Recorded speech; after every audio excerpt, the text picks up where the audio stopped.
से ये बता देना कि लॉ एंड ऑर्डर बेहतर है, अहिंसक आधुनिक तकनीकी का इस्तेमाल करके निगरानी करना व पूर्व सूचना देना, पशु रक्षा के नाम पर घोटालों और करोड़ों के फंड की लगातार निष्पक्ष जांच करना। जिस तरह से बजट भी है, लेकिन बजट सही इस्तेमाल न करके सरकार उसमें बड़े पैमाने पे अपने लोगों से घोटाला करवा रहे हैं। दिखावटी निर्णय न ले सरकार, दिखावटी निर्णय न लेकर के बल्कि प्रैक्टिकल अप्रोच अपनाना और प्रैक्टिकल अप्रोच बना करके रखना, ये तमाम सुझाव हम लोगों ने दिए हैं। हमें उम्मीद है सरकार जितने घायल और मृत उनकी मदद करेगी और वन संरक्षण से लेकर के हमारे तमाम नदियों और पहाड़ों को बचाने के लिए काम करेगी, कदम उठाएगी।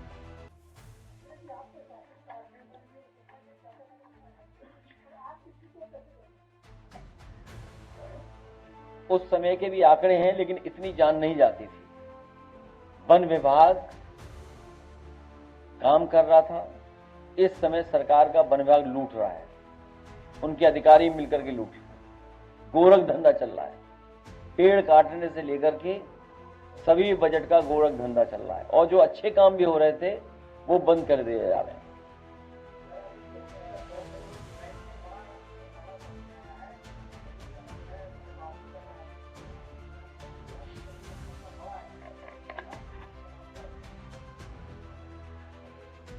नौ साल में अगर आप देखोगे नियुक्तियों में बड़े पैमाने पर घोटाले हुए हैं और समय समय पर घोटाले सामने आए हैं।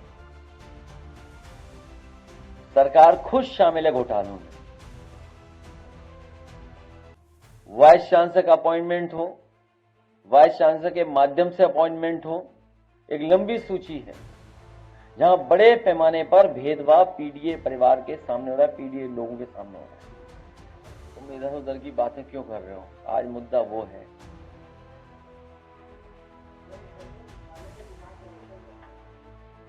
इधर उधर मैं नहीं जाना चाहता हूं आज। और ये जो हमारा साथी जो आंकड़े बता रहा है, आंकड़े ये भी बताए सरकार, सबसे ज्यादा असुरक्षित महिलाएं कहां हैं, सबसे ज्यादा असुरक्षित बेटियां कहां हैं, सबसे ज्यादा बेटियों के साथ घटनाएं कहां हो रही हैं, कस्टोडियल डेथ कहां हो रही है। और सोचिए, मुख्य नगर में ही पुलिस प्रशासन पे कार्रवाई करनी पड़ रही है बगल के जिलों में। सुनने में आया सरकार को पता लग गया कि तस्करी जानवरों की इसी रास्ते होती थी, आईपीएस पे कार्रवाई कर रहे हैं। ये वो आईपीएस हैं तो इनकी जांच भी तो होनी चाहिए कि आखिरकार तस्करी से क्या लाभ मिल रहा था। बड़े पैमाने पर जाति और धर्म देख करके उस आईपीएस ने झूठे मुकदमे लगाए। हटाना सजा नहीं है। अगर तस्करी जानवरों की हो रही, उसी रूट से हो रही थी, तो सरकार टर्मिनेट करने के लिए क्या कर रही है? ट्रांसफर उस रास्ता नहीं, सॉल्यूशन नहीं है, टर्मिनेट सॉल्यूशन है। सरकार के पास 9 साल में कोई इंतजाम नहीं किया, कोई पॉलिसी नहीं बना पाई। केवल गरीबों को परेशान करने के लिए इनके पास कई प्रोग्राम और कार्यक्रम हैं। आखिरकार नगर निगम में ही,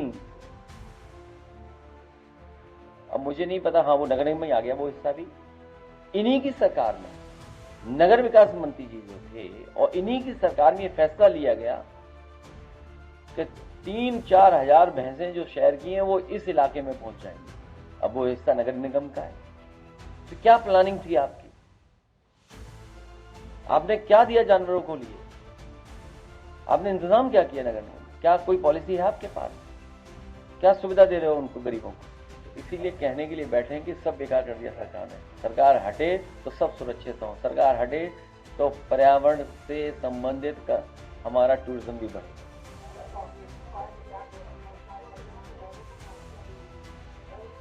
यही भारतीय जनता पार्टी का भाई भतीजावाद है, यही भारतीय जनता पार्टी का परिवारवाद है। ये आपको हमको डराते हैं मीडिया के माध्यम से और खुद परिवारवाद करते हैं। सोचिए कितना बड़ा घोटाला किया इन्होंने। ये बहुत घोटालेबाज लोग हैं। जब बीजेपी जाएगी तब न्याय मिलेगा। क्या बोलूं, सच तो आप भी जानते हैं, सच सब जानते हो। नहीं, सच सब जानते हो। सुनने में आया है, आंकड़ा ठीक करना, बता रहे हैं 20,000 एनकाउंटर हुए, उसका 10,000 हुआ। कितना है सही बताइए, आंकड़ा क्या कहता है? अगर इनकाउंटर से लॉ एंड ऑर्डर ठीक होता तो रास्ता भूल के अपराधी कैसे आ जाते बताइए आप बरेली में। और फिर मुख्य नगर में कोई हफ्ता नहीं होता जब मुख्यमंत्री खुद न जाते हों। जानवरों की तस्करी चल रही वहां पर, तस्करी चल रही जानवरों की, और उसमें एक नौजवान की जान चली गई। सोचिए आप, आखिरकार दोषी कौन हो? ये पहली घटना नहीं है गोरखपुर में। गोरखपुर में लगातार इसी तरह की तस्करियां पहले भी होती रही हैं। आंकड़े आपके पास भी होंगे, आप भी जानते हैं। आप जानकारी करिए, गोरखपुर में घटना हुई है कि नहीं हुई है पहले। इनकाउंटर केवल दिखावटी है, और ये भी कोई स्क्रिप्ट बना के दे दिया होगा कि गलती से यूपी आ गए। मैंने सुना नहीं जो आप कह रहे हो, मैंने खुद नहीं सुना, तो मैं आपके माध्यम से वो बात कह रहा हूं।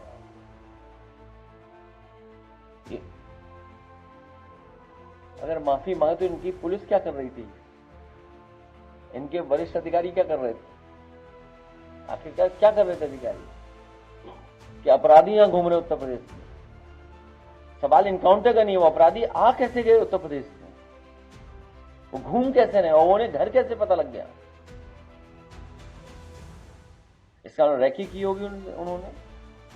समाजवादी पार्टी इसीलिए लैपटॉप दे रही थी, इसीलिए इन्वेस्टमेंट बढ़ा रही थी उत्तर प्रदेश में। एसकेएल जैसी संस्थाएं आई, इंफोसिस वाली संस्थाएं आई, तमाम आईटी सर्विस की इन्वेस्टमेंट हुआ यूपी में। सैमसंग आया और बहुत सारी छोटी बड़ी कंपनियां आई।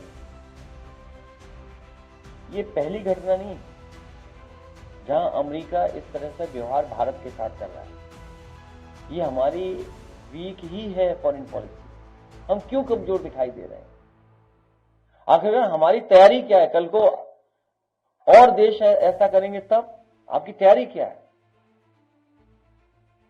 WTO के बाद जो गलतियां हुई वो लगातार होती जा रही, जिसकी वजह से हमारे देश में जो आर्थिक रूप से हमें जितना मजबूत दिखाई देना चाहिए था, नहीं दिखाई दे पा रहे हैं।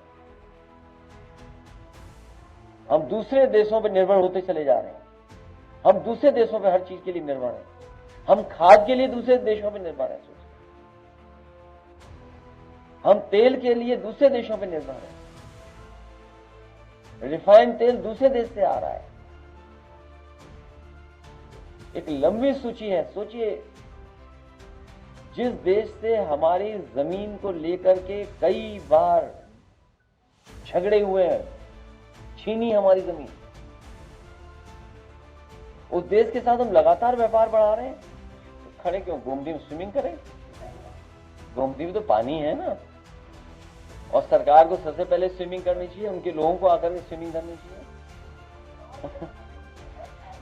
इनके मंत्री और लोगों को स्विमिंग करनी चाहिए। मैं जानकारी करूंगा कि क्या हो रहा है। और प्राइवेट यूनिवर्सिटियों को बढ़ावा मिलेगा तो आप देखिए, कभी प्राइवेट यूनिवर्सिटी में वो वीडियो आया था, अखिल भारतीय वीडियो पिटाई। भाई, अखिल भारतीय वीडियो पिटाई वालों ने क्या किया, और जहां पिटाई हुई उनकी, तो हो सकता है खुन्नस निकालने हो पीडीए परिवार के लोगों पर। पुलिस क्यों करेगी कार्रवाई जब ईवीवी वालों से खुद ही मिल रहे मुख्यमंत्री जी, माफी मांग रहे मुख्यमंत्री जी? माफी तो मांगी होगी ना कि हमसे गलती हो गई। तो सोचो, संगठन के लोग फिर पीडीए को कैसे सुरक्षित, उनसे कैसे सुरक्षित रख पाओगे आप? अब आप देखिए गाजीपुर में क्या घटना हुई, वीडियो देखिए ना दोनों उनके। जब मर गया उसका भाई तो क्या कहा गया? ये लॉ एंड ऑर्डर है, ये कॉन्स्टिट्यूशन है, ये डेमोक्रेसी है। बताओ, आप टेबल पे बैठ करके समझौते करा रहे हो आप।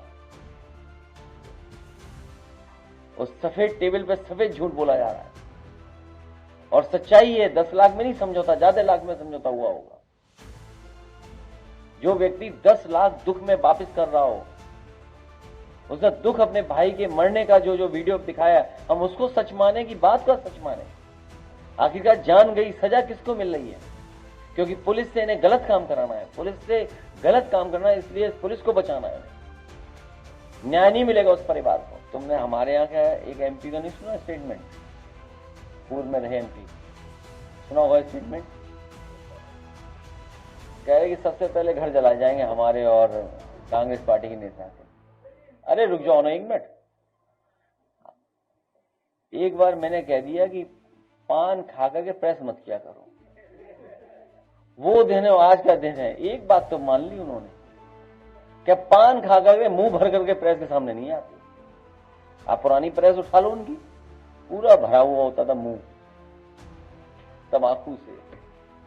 अब सुनने में आया, कोई बता रहा कन्नौज का, कि जर्दा ज्यादा खाने लगे हैं। तो अब जर्दे का असर दिखाई दे रहा है मुझे। तो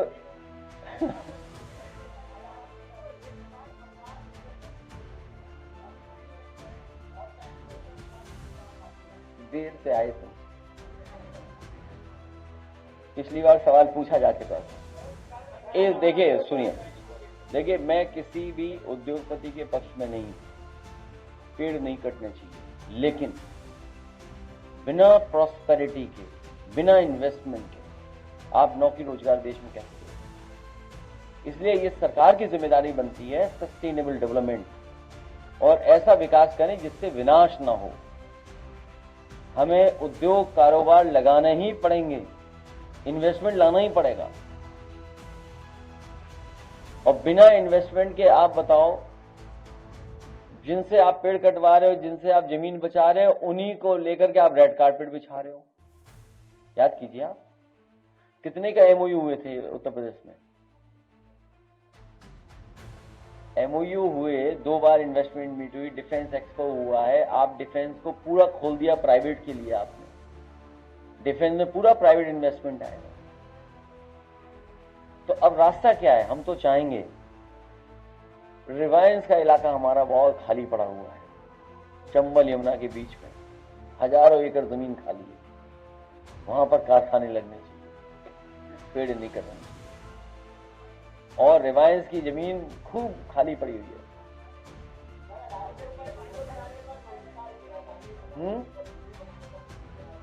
तो आप मत चलाना, खत्म बात। आपको कहा किसने है कि खाओ, क्यों दिखाओ?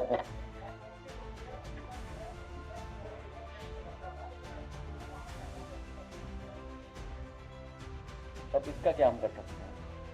अब छतर मंजिल बिक गई, सुनने में आया छतर मंजिल बिक गई, बेच दिया किसी को ने,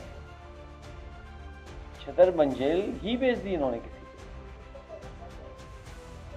को। वही तो हम नहीं समझ पा रहे हैं कि आखिरकार क्या हो रहा है ये सब इतने बजट का।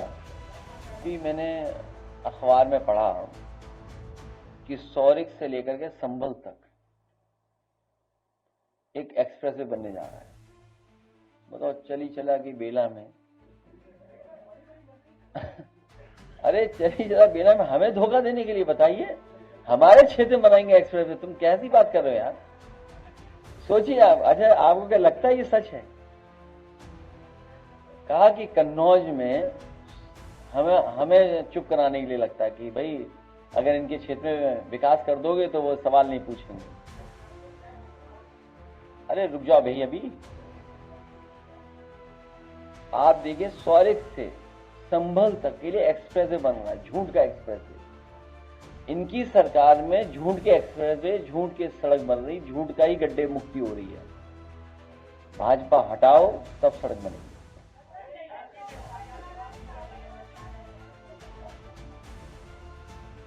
है नाम ही लल्लन टॉप है।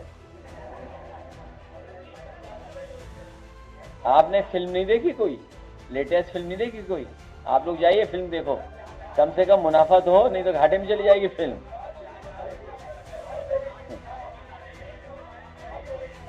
फ्लॉप हो गई, सोचिए, फ्लॉप होने से पहले ही फ्लॉप हो गई फिल्म। हैं? अजय बताओ, उस फिल्म में डायलॉग ओरिजिनल है कि बीप लगी हुई है उसमें? जो फिल्म है उसमें ओरिजिनल डायलॉग है, बीप के साथ डायलॉग है उसमें, और सुना है कि डिस्क्लेमर भी है उसके अंदर। अच्छा हैं? अच्छा, फिल्म किसी ने देखी हो तो शायद उसमें क्या वो मुकदमा वापस वाला सीक्वेंस है कि नहीं है?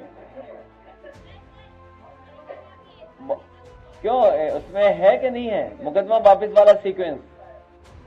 और डायलॉग पे बीप लगा है कि ओरिजिनल डायलॉग है सर?